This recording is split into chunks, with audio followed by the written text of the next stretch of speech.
É um prazer estar aqui também, coincidentemente dividindo com o meu amigo e ex-colega Marcos Sargi, na própria Brookfield, né, quando não era Tegra ainda. É um prazer também estar falando para vocês que estão aí assistindo online, toda a turma da construção e também os profissionais de suprimentos. Um abraço especial aí à turma da Tegra que está assistindo, que eu acabo aqui sendo felizado em poder contar um pouco do que tudo que a gente está fazendo lá na Tegra. Prometo que vou tentar manter o alto nível aqui do Sargi, dar o meu melhor para a gente conseguir manter essa régua bastante alta. Vamos lá, falando um pouquinho antes explicando o que é a Tegra, né? A Tegra ela faz parte, ela é uma empresa do grupo Brookfield. Brookfield é uma gestora de recursos mundial, sediada no Canadá, que possui investimentos aí no mundo todo. Tem uma concentração maior na América do Norte, mas também com investimentos no Brasil, na Europa, na Ásia e na Oceania. No Brasil, a Brookfield hoje tem um investimento aí próximo a 90 bilhões de dólares em termos de ativos. Está há quase 120 anos no Brasil, principalmente aí nos setores de infraestrutura e atualmente aqui com um pouco mais de 20 mil funcionários. Então, é uma empresa que sempre acreditou no potencial do Brasil e pretende continuar aqui por muito tempo. Os principais setores em que a Brookfield atua no Brasil são investimentos imobiliários, então, principalmente com gestão de shopping centers e prédios comerciais. Também atua forte em infraestrutura, então, transporte de gás, rodovias, ferrovias também. Na energia, principalmente energia renovável, então, hoje existe uma empresa aberta, que é um investimento sólido também na questão na produção de energia renovável, foco em energia elétrica, eólica e biomassa. Atua também em recursos sustentáveis, então na aquisição e gestão de fazendas, né? O agro é um polo importante também de investimento. E finalmente é um private equity, onde existe aí um pouco mais de negócios um pouco mais diversos, né? Não tão segmentados, aonde a Tegra está inserida. Então hoje aqui no Brasil a Tegra é a incorporadora da Brookfield. A Tegra, a gente atua hoje principalmente no Rio de Janeiro, São Paulo e Campinas. Ela a origem, né? Ela foi formada a partir da aquisição de algumas empresas no passado aí recente, começando com Brascan, Company, MB Engenharia e agora também a Tamboré. A marca Tamboré ela é também parte da Tegra, né? E a gente também tem esse braço de desenvolvimento imobiliário. A gente atualmente está com um pouco mais de 24 milhões de metros quadrados construídos, né? São 41 anos de história e um pouco mais, aí estamos se aproximando a 100 mil imóveis aí, desenvolvidos. Bom, indo para o que a gente preparou hoje, né? A gente tentando aí, a ideia hoje é a gente dar o panorama geral de qual é o papel de uma área de suprimentos, né, numa empresa de incorporação. E a gente escolheu 4 temas, 4 tópicos, né, que, no meu entender, são aí a base e eu acho que podem ser de bastante interesse para seja uma área de suprimentos já estruturada ou para quem está pensando em estruturar uma área de suprimentos. Então, a gente separou programa de relacionamento de fornecedores, onde a gente quer colocar como que a gente trata, como que a gente lida com toda essa cadeia de fornecedores, né, dado que no nosso setor a gente acaba tendo uma variedade muito grande de fornecedores, seja em tamanho, seja em tipo, seja em nível de gestão, capacidade financeira, abrangência. Então, é importante a gente entender esse universo até que a gente possa traçar a nossa estratégia, seja de negociação, seja de relacionamento. Outro ponto importante é o planejamento de compras. Então, o Sérgio falou rapidinho aqui como que suprimentos entra na rotina de uma gestão de obra, né? E eu espero aqui também detalhar um pouco como a gente pode fazer esse planejamento, de que forma isso pode ajudar na gestão da obra, como isso pode ser definitivo para o sucesso de um empreendimento em termos de custo, e a importância que isso tem não só para a empresa, mas também para o mercado fornecedor. Um outro também aspecto que tem levantado bastante interesse, não só do profissional de supply chain, mas também de todo profissional aí da construção, qual que é o papel hoje que um profissional de compras tem? E aí eu tentei historiar um pouquinho, né, contar a história aí, sem ir muito longe, mas dos anos 80 até hoje, como é que o papel dos suprimentos ele mudou e como que ele passou a ter uma relevância cada vez mais importante nas empresas de construção. A gente sabe que o setor de construção, quando se fala de suprimentos, ele nunca esteve na vanguarda, né, quando se compara com outros setores. Ele demorou para entender um pouco a importância que o profissional de supply chain, que uma área de suprimentos tem na sua cadeia de valor, mas hoje acredito que esse pensamento mudou bastante e as áreas de suprimentos conseguiram aí um espaço bastante importante na estratégia das empresas. E por último, né, para controlar tudo isso, eu separei também alguns indicadores importantes, né, o que eu acredito que sejam os principais, ao menos lá na Tegra, para que a gente consiga aí garantir toda essa gestão, né? Da mesma forma que o Sérgio também comentou, a importância dos indicadores que a gente tem para a gestão de um empreendimento, da mesma forma a gente também aqui elegeu alguns indicadores que, na minha visão, são aí os principais para que a gente tenha uma boa gestão de uma área de suprimentos. Então, começando pelo primeiro ponto, né? Programa de relacionamento. A gente chama lá de SRM, né? Que é só para ficar um pouco mais chique. Supply Chain Relationship Management. Né? Então, seria como que a gente se relaciona com essa turma toda. Então, a primeira coisa que a gente faz quando a gente quer montar um programa de relacionamento é entender esse universo de fornecedores. Quando eu falo entender, é a gente, primeiro, saber qual é o porte das empresas que a gente vai trabalhar, como que elas estão estruturadas, como é a gestão dessas empresas, né? Qual a abrangência de atendimento, para que a gente consiga, aí sim, classificar essas empresas, né? A gente vai ter uma matriz em seguida, uma proposta que a gente tem para fazer essa classificação, e aí, a partir dessa matriz, a gente consegue estabelecer qual o nível de interação que eu vou ter com essa empresa. Que ela pode ser desde uma simples interação de compras pontuais, né, até um relacionamento estratégico, onde a gente busca aí um alinhamento cultural, um alinhamento de valores, né, e até um alinhamento estratégico. Então, a gente usa uma matriz, né, o pessoal do supply que está mais acostumado com isso, é a matriz de Kraujik, onde a gente tenta colocar o impacto econômico que o fornecedor ou esse grupo de mercado de compras tem no empreendimento, ou no projeto, ou no seu spend, e o risco que a gente tem de atendimento. O risco de atendimento seria se a gente tem muitas opções no mercado ou não. Então, falando primeiro do que a gente seria a categoria dos fornecedores não críticos, né? Aqui eu estou falando de materiais e serviços, né? Então, é uma turma onde a gente tem baixo impacto econômico e um baixo risco de atendimento. Ou seja, a gente aqui, a hora que a gente olha numa construção, num empreendimento, como é que é esse quadrante, né? A gente normalmente tem um mercado bastante amplo, né? Aqui a gente está falando de material de escritório, EPIs, né? Coisas assim que a gente não tem um valor muito agregado no empreendimento. Então, a gente tem esse mercado amplo. O nosso volume de compras tem um alto impacto nesses fornecedores, então nós somos mais importantes para o fornecedor do que o fornecedor é para nós, né? Normalmente, esse grupo de compras aí representa 10% do spend de um empreendimento. Tá? Eu vou usar bastante aí, falar de quanto custa no empreendimento, eu sempre considero um empreendimento residencial padrão. Tá? Imagine aí uma torre, uma obra entre 15 mil metros de área construída, um prédio residencial, aí entre 20 e 25 pavimentos. Isso seria uma obra padrão. Tá? E esse grupo, ele apresenta aí mais ou menos 15 grupos de compra. Tá? Imagine aí que grupos de compra seriam cada pacote de compra que a gente faz para um projeto. Estou imaginando que uma obra desse padrão que eu me referi tem aí próximo entre 180 e 200 grupos de compra. Essa categoria aqui de não críticos, que representa 10% do volume, 10% do orçamento desse projeto, ele tem aqui mais ou menos 50 grupos de compra.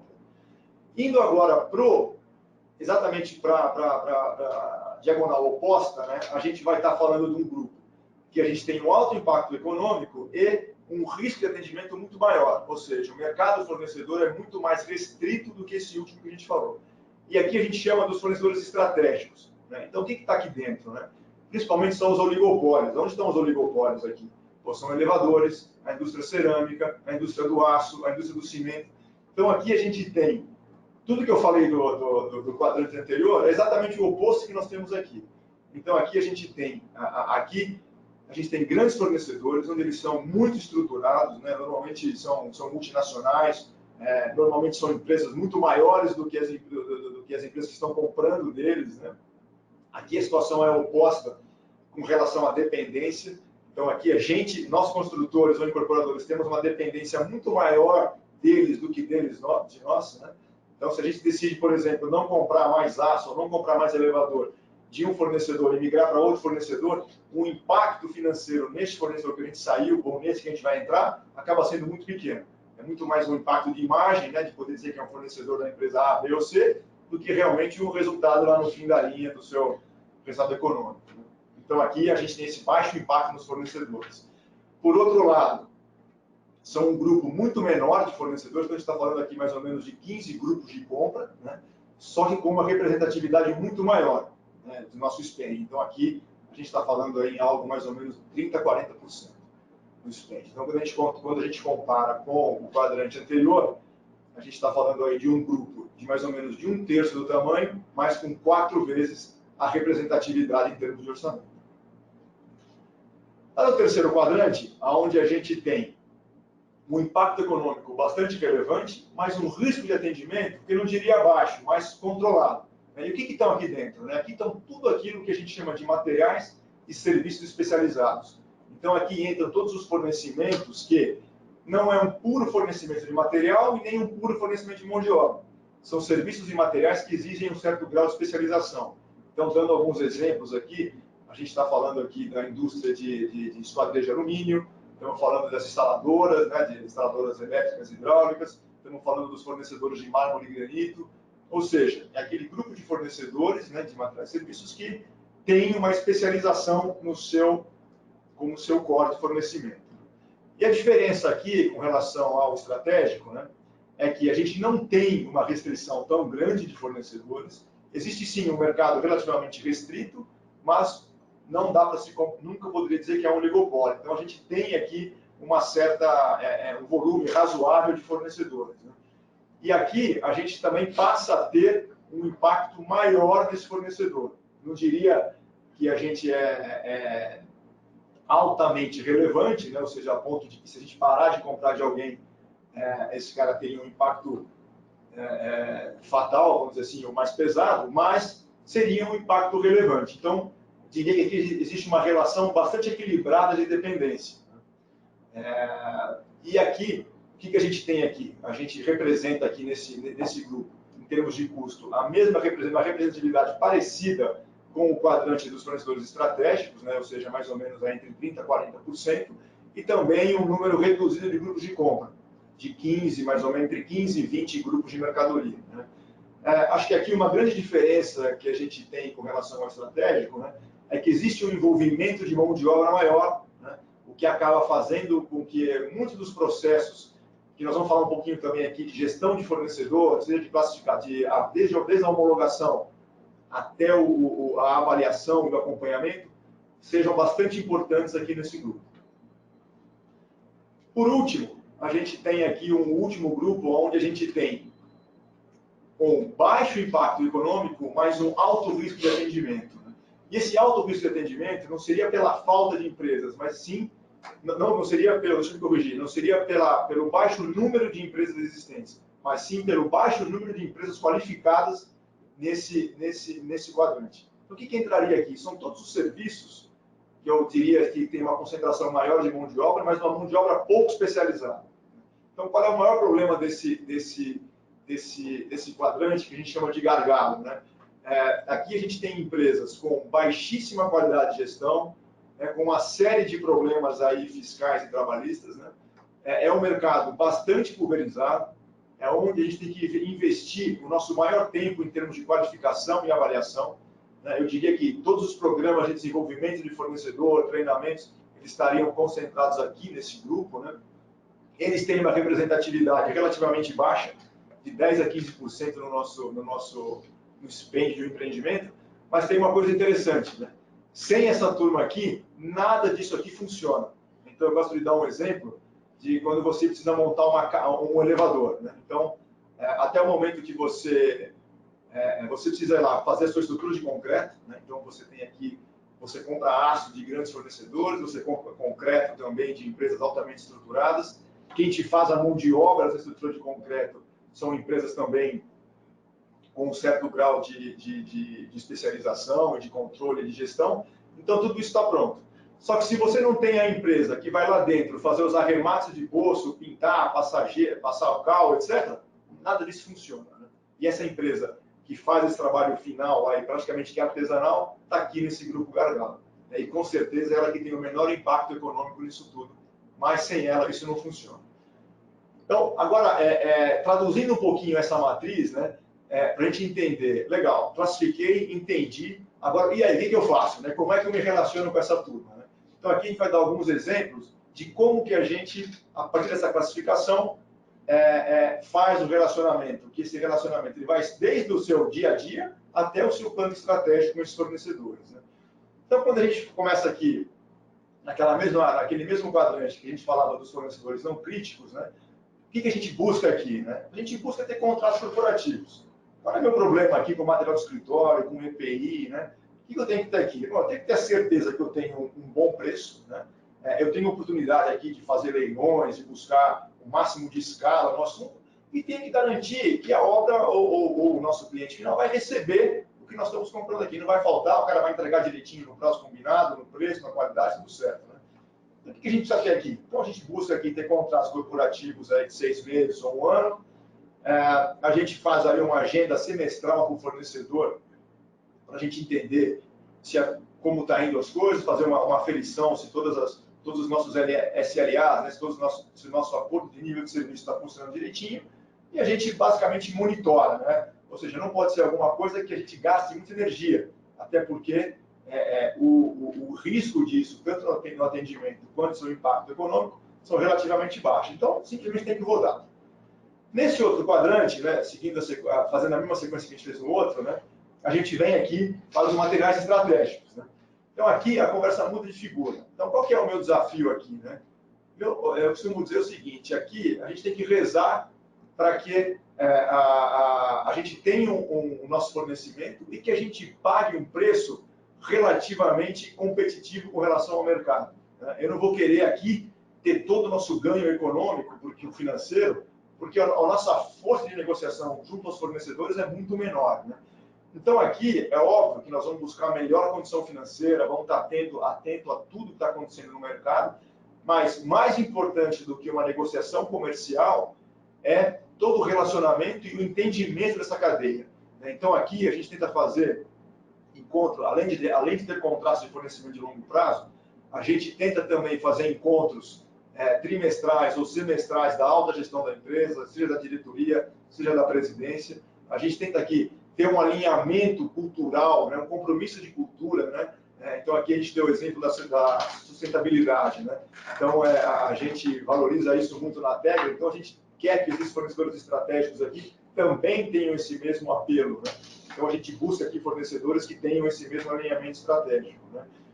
E outro trabalho que a gente tenta fazer aqui é conhecer bastante a cadeia produtiva dessa turma aqui. Então, a gente aqui estimula visita nas fábricas, entender a operação, como que funciona, para justamente entender o que é que impacta ou não o custo desses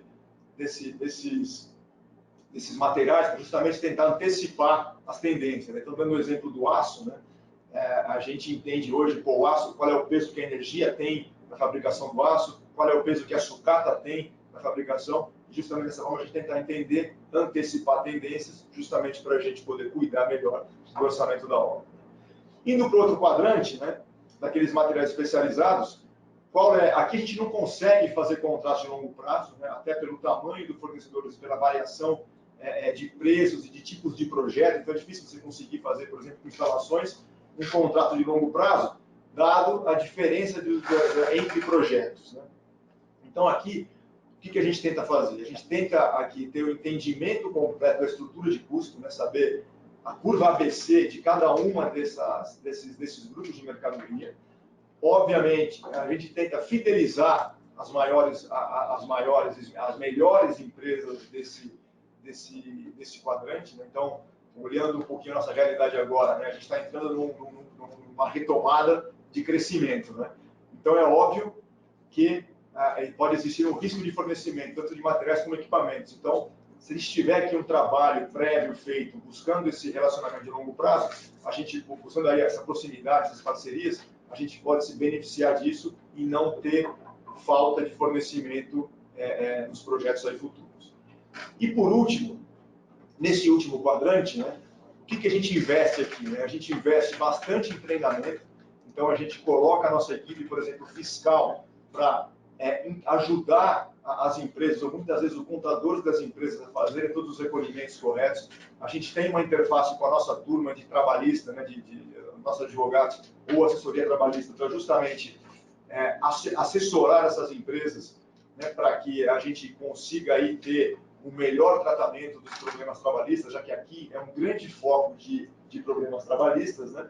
E a gente aqui, infelizmente, a gente acaba tendo que tratar um pouquinho de contratos spots, né, pontuais. É difícil a gente conseguir um relacionamento um pouco mais de longo prazo, né? Apesar de que, com todo esse treinamento que a gente está fazendo e tudo isso que a gente está investindo aqui, é justamente para a gente consiga ter uma maior firmeza deste quadrante, né, que não tem um impacto econômico, mas é onde tem aí 80% ou 90% dos nossos problemas, tanto trabalhistas como também de segurança do trabalho, que é um outro assunto importante que a gente também investe bastante aqui neste quadrante.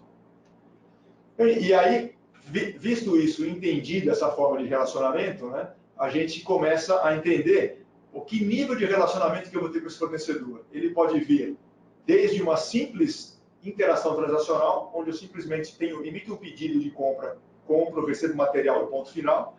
Ele pode evoluir para um projeto estratégico, né? Aqui a gente costuma a dizer tudo aquilo que a gente consegue fazer um strategic sourcing, ou seja, onde a gente consegue olhar o mercado de uma maneira mais ampla e consegue contratos de maior longo prazo, simplesmente contratos de fornecimento de maior longo prazo, a gente estaria nesse segundo nível, né? Já o terceiro nível de uma gestão estratégica, esse nível a gente tenta buscar com aquelas empresas do quadrante estratégico, que a gente tenta o quê? São empresas que podem agregar com o seu conhecimento valor ao nosso produto. Então, com pequeno ou quase nenhum incremento de custo, a hora que a gente traz essas empresas para dentro do nosso projeto, a gente consegue ter importantes ganhos, né, que se traduzem ou em produtividade, ou em eficiência, ou mesmo em maior valor agregado. E por último, né, isso obviamente a gente não consegue ter com algumas empresas, a gente tem que eleger, eu diria que 5% no máximo da sua cadeia fornecedora, ou 10% estaria nesse nível aqui, que seriam fornecedores chaves para o seu negócio, onde você tem que ter um nível de interação máximo com eles, até um nível colaborativo, de alinhamento de estratégia, né? Ou seja, se o seu crescimento depender de algum fornecedor, né, aí você teria que estar nesse nível de interface.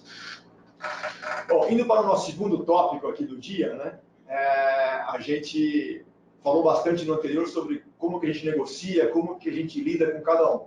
Agora, legal. Então, isso posto, né, como é que a gente faz agora, como é que a gente planeja as compras, né?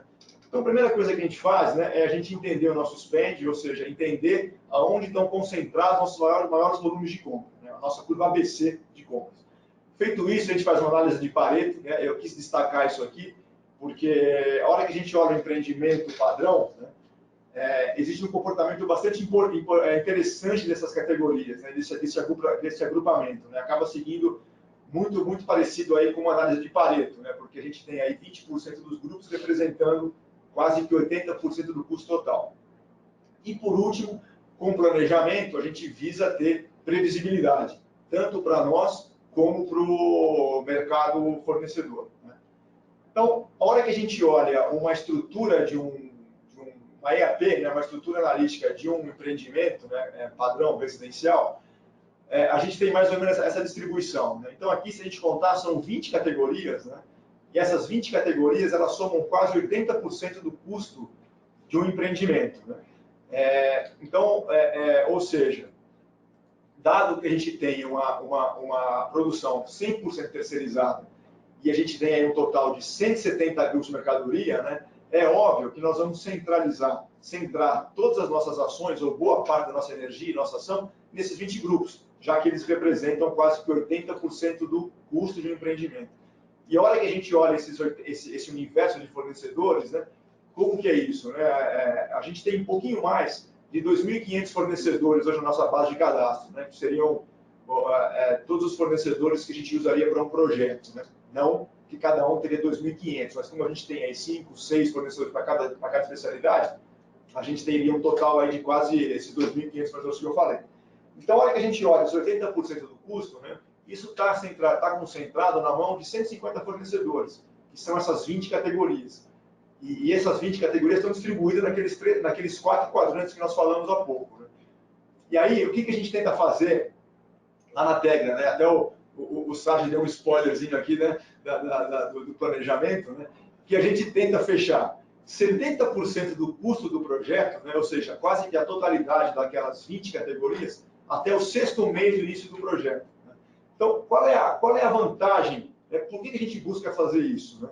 Primeiro, a gente tenta aqui garantir o custo da obra, né, no início do projeto, ou seja, a partir do momento que eu tenho 80% do custo já na mão, né, ou praticamente fechado, ou já com uma visibilidade bem maior do que disso, né, a gente já sabe se o empreendimento, se nós acertamos na viabilidade ou não, né?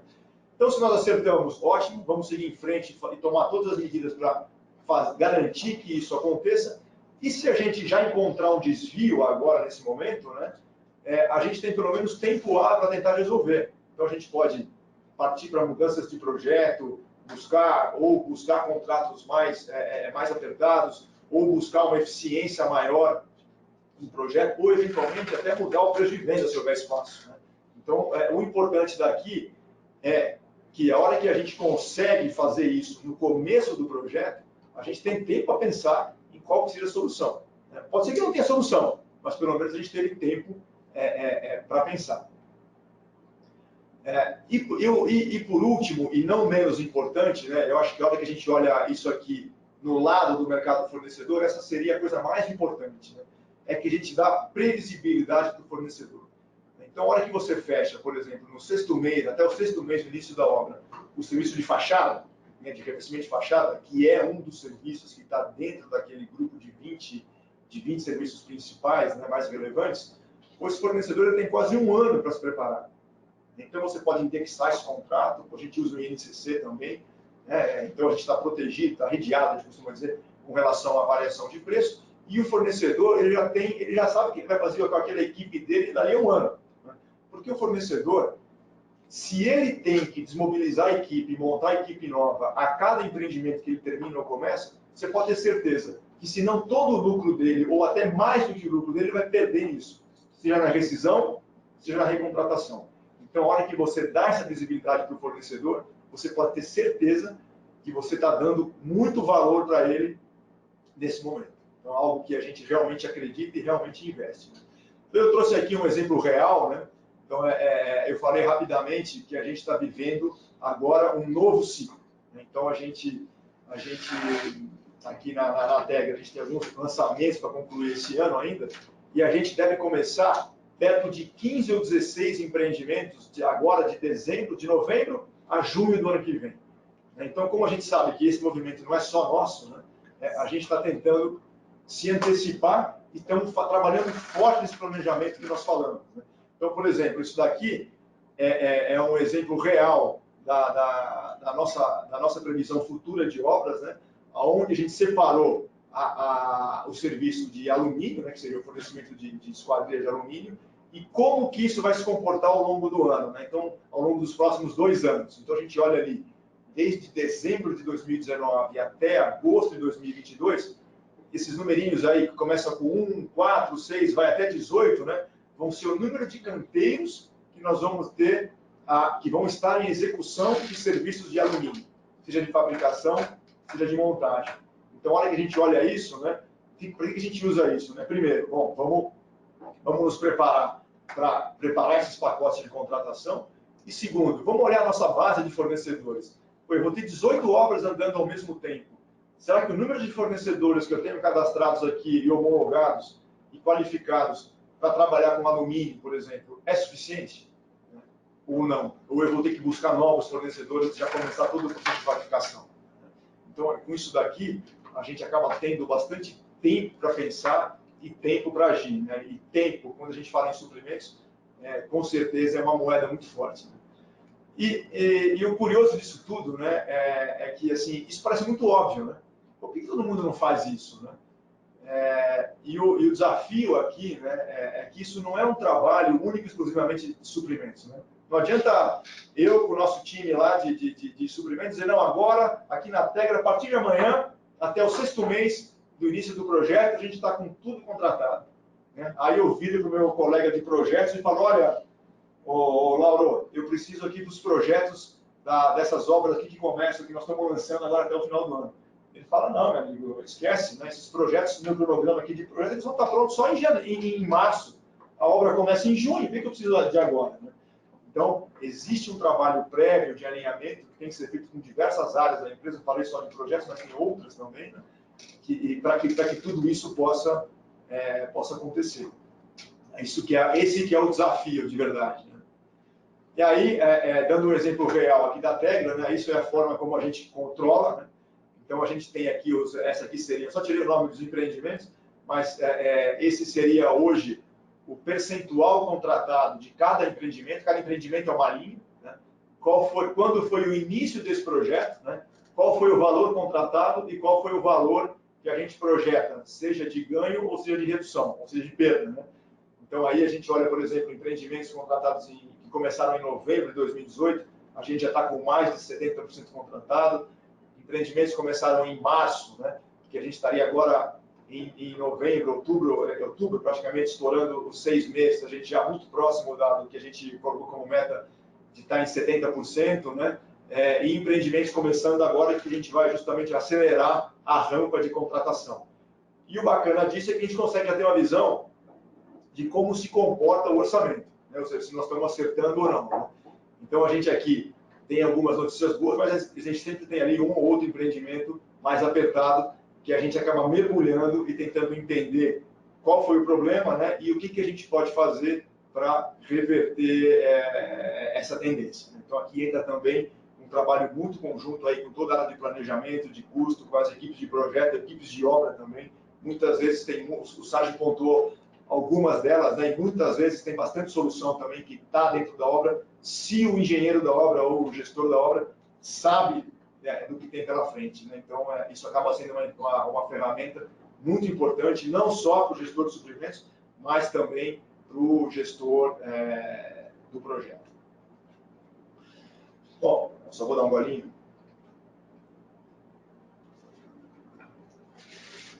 Indo aqui para o terceiro tópico da nossa conversa, né, que seria aqui, né, qual que é o papel, né, onde que o profissional de supply chain entra nessa história toda, né? Então aqui, hoje, né, para quem é mais novo na área aí, acha que suprimento sempre foi assim, sempre foi valorizado, sempre teve essa importância estratégica, né?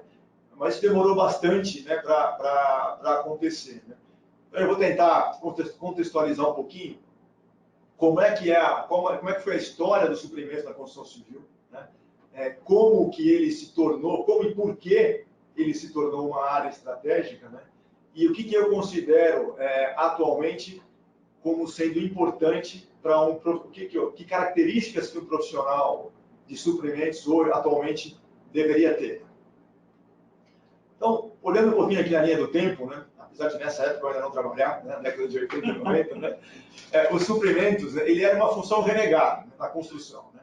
Ele tinha pouca importância, não era uma área estratégica, longe de você ter até uma área mesmo de suprimentos, né? Isso não existia, normalmente era uma função relegada à própria obra, né? Cada projeto tocava os seus suprimentos, né? Não tinha essa preocupação com centralização de compras, alavancagem, esses conceitos todos não estavam ainda na construção, né? Tem uma máxima, né, que muitos colegas me abolam até hoje, né, que era assim: não serve para obra, vai para o escritório, né? E dentro do escritório, uma das funções era também suprimentos, né?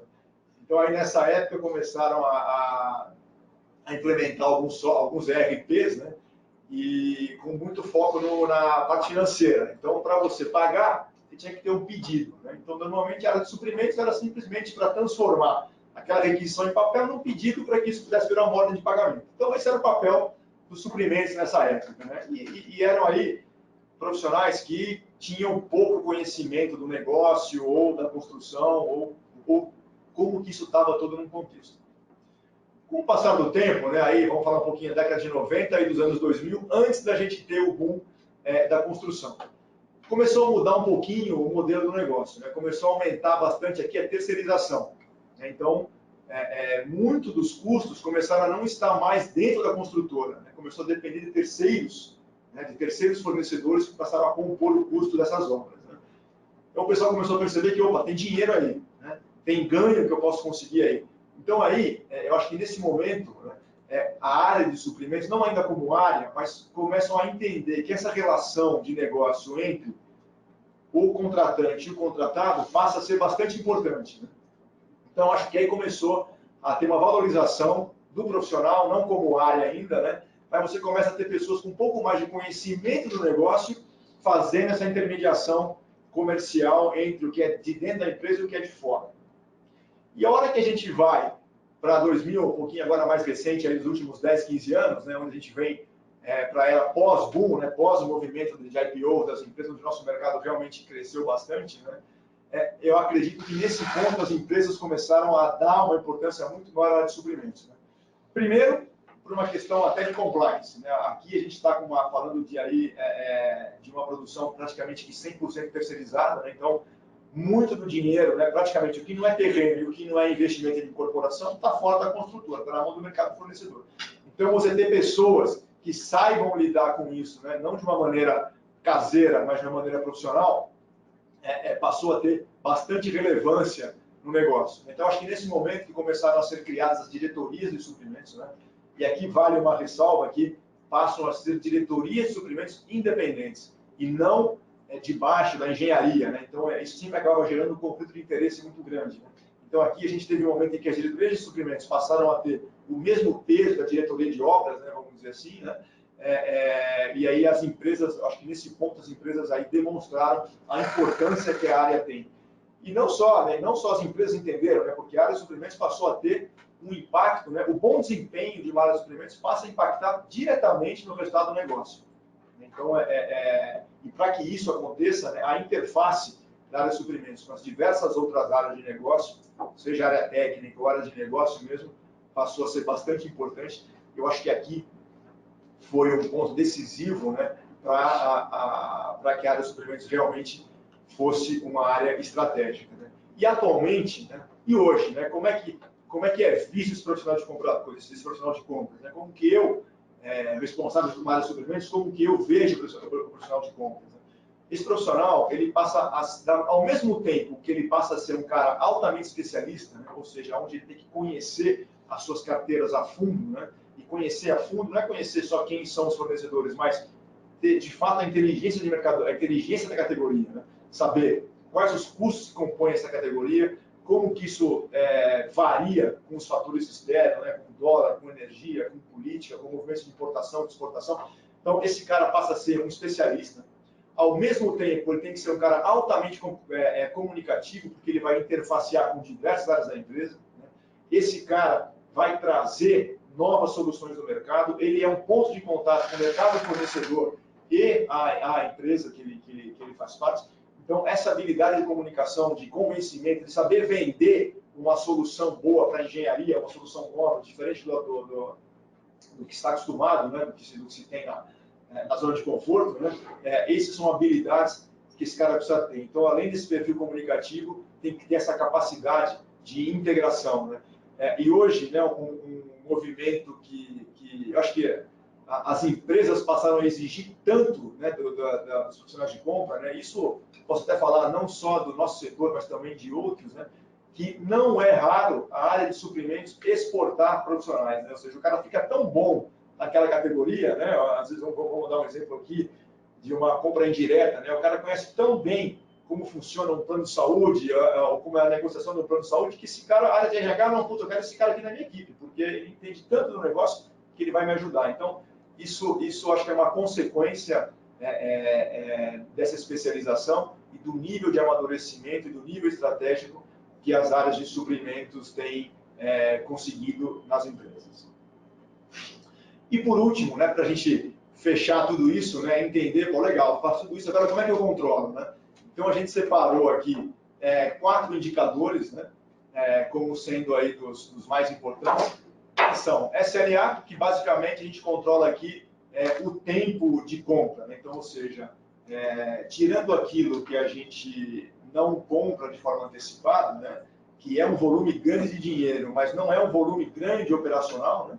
Sobra muito operacional, né? Os outros 20% estão em quase 150 categorias. Então, aquele pacotinho que a gente trata de forma estratégica são 20 compras. As outras 150 vai ser o dia a dia da obra. Então, o cara faz a aquisição vai lá, chega lá para a gente, o comprador faz todo o processo de compra, emite pedido e emite contrato. Então, para tudo isso, tem tempos combinados. Então, tem um indicador importante onde a gente controla esses tempos, né, em todas as etapas. Depois, o indicador, acho que mais famoso da área de suprimentos, que é o saving. A gente chama de saving, mas pode ser perda também, né? Então, é justamente a gente saber o que a gente está gerando, conseguindo contratar abaixo do que estava orçado ou o que não estamos conseguindo.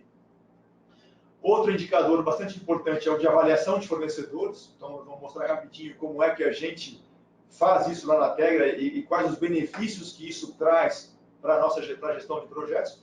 E, por último, cesta de itens, né, que eu considero um dos indicadores mais importantes que a gente controla na Tegra, né, que é a comparação entre a variação do INCC e a variação dos preços Tegra, o que seria o INCC da Tegra. Então, vamos lá. Então, aqui é só um exemplo de um painel, né, de um dashboard, onde a gente tem aqui, isso aqui está consolidado, está no meu nome, porque isso aqui seria um consolidado da área, né?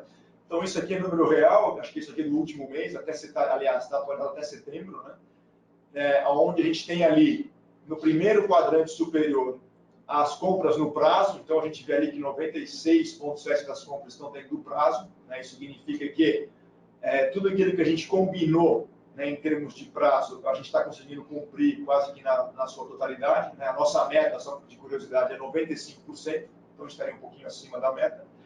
E, indo para a direita um pouquinho, a gente olha ali como é que está o saving, né? Então, de tudo que a gente fechou, né, até agora acumulado, que são esses 370 milhões mais ou menos, a gente tem conseguido 6,1 milhões de saving, que seria 1,6% desse total. E aí o legal desse dashboard, né, que a gente está vendo aqui o consolidado, mas isso a gente consegue abrir por gestor, por gerência, por coordenador. Então a gente consegue ter aí um retrato, um acompanhamento bastante fiel e bastante detalhado de toda a equipe com relação ao desempenho, tanto de tempo como de negociação. Esse aqui também é um exemplo de como a gente consolida o painel de avaliação de fornecedores, né? Então, essas avaliações a gente recebe mensalmente de todas as obras e de todos os prestadores de serviço e fornecedores de material. Então, isso aqui funciona, a gente tem um formulário onde a gente avalia a documentação, qualidade, segurança, organização, prazo e atendimento, né? Tudo isso tem nota, tem critérios para dar nota, as obras preenchem isso mensalmente, a gente recebe os suprimentos, faz um trabalho de consolidação e resulta nisso aqui, né? Então, hoje a gente está vendo aqui um consolidado que seria a média desses fornecedores ao longo dos últimos 12 meses, né? E a nota, então, esse 8,27, 8,42, 8,37, isso é a média de 0 a 10 de como essas notas se comportaram, né? E aqui, colocado esse painel, né, a gente consegue olhar isso da forma que a gente quiser. Eu quero olhar por obra, eu quero olhar por fornecedor, eu quero olhar por item de avaliação. Então, isso é muito bacana.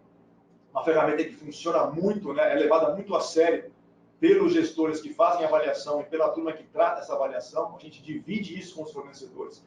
E a consequência disso, né, a gente, no final do ano, faz uma cerimônia onde a gente premia os melhores fornecedores em cada um desses itens, que, na verdade, esses itens são alguns dos nossos princípios de gestão.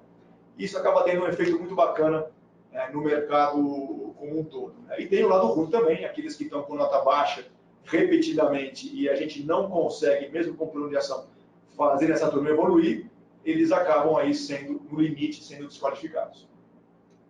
E aí, por último, né, para a gente encerrar, essa cesta de itens. Então, como é que funciona isso aqui? A gente tem o INCC, que a gente acompanha mensalmente a variação do índice, porque ele é o nosso guia para tudo, né? Todos os nossos custos estão reajustados mensalmente. Quando quem compra um apartamento ainda na planta, durante a construção, todas as suas parcelas são reajustadas pelo INCC. Então, faz todo sentido a gente controlar os nossos custos também em comparação com o INCC. Então, a gente coloca, desde 2016 a gente faz isso, né? E a gente coloca duas linhas, né? A linha cinza escura é a variação do INCC desde janeiro de 2016 e a linha amarela é a variação dos nossos preços Tegra ponderado como se fosse um prédio, né, um empreendimento. É como se a gente orçasse um prédio todo mês com os nossos preços e comparasse esse valor com a variação, atualizando esse preço pelo INCC. Então, vai dando essa variação, né? E o bacana de olhar isso aqui a gente está vendo acumulado. Então, a gente está vendo aqui que nos últimos 3 anos, praticamente 3 anos, quase 4 anos, a gente está, o INCC variou quase 19% e os nossos preços 11,5%. Então, isso é um bom sinal, né? Significa que nós estamos comprando, ou seja, que nossos custos estão variando menos que o INCC. Se eu parasse aqui, tudo bem, né? O problema é que, a hora que eu começo a olhar isso em períodos de tempo mais curtos, né, a gente começa a sentir que essa variação está muito próxima, né? Ou seja, o INCC e os nossos preços Tegra estão variando de forma muito próxima, né? Em alguns pontos, a gente ficando variando mais que o INCC, outra hora conseguindo buscar, né? E isso mostra, né, exatamente a pressão que começa a acontecer no mercado fornecedor, resultado, né, da volume de obras que voltam a trazer, né? Então, a gente tem notícia boa do número de canteiros que vai aumentar, o nosso setor voltando, mas, ao mesmo tempo, a gente começa a sentir uma pressão de preços, né, refletida aqui nesse estudo, né? E a hora que a gente traz isso aqui só para 2019, essa pressão ainda mais forte, né?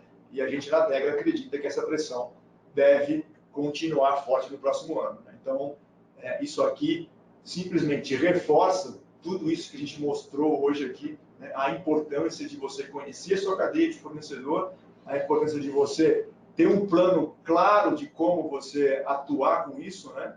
E as especificidades e competência que o profissional de suprimentos tem que ter hoje em dia. Pessoal, espero que tenham gostado. Esse era o material que eu tinha preparado para vocês e agora vamos estar disponível para perguntas.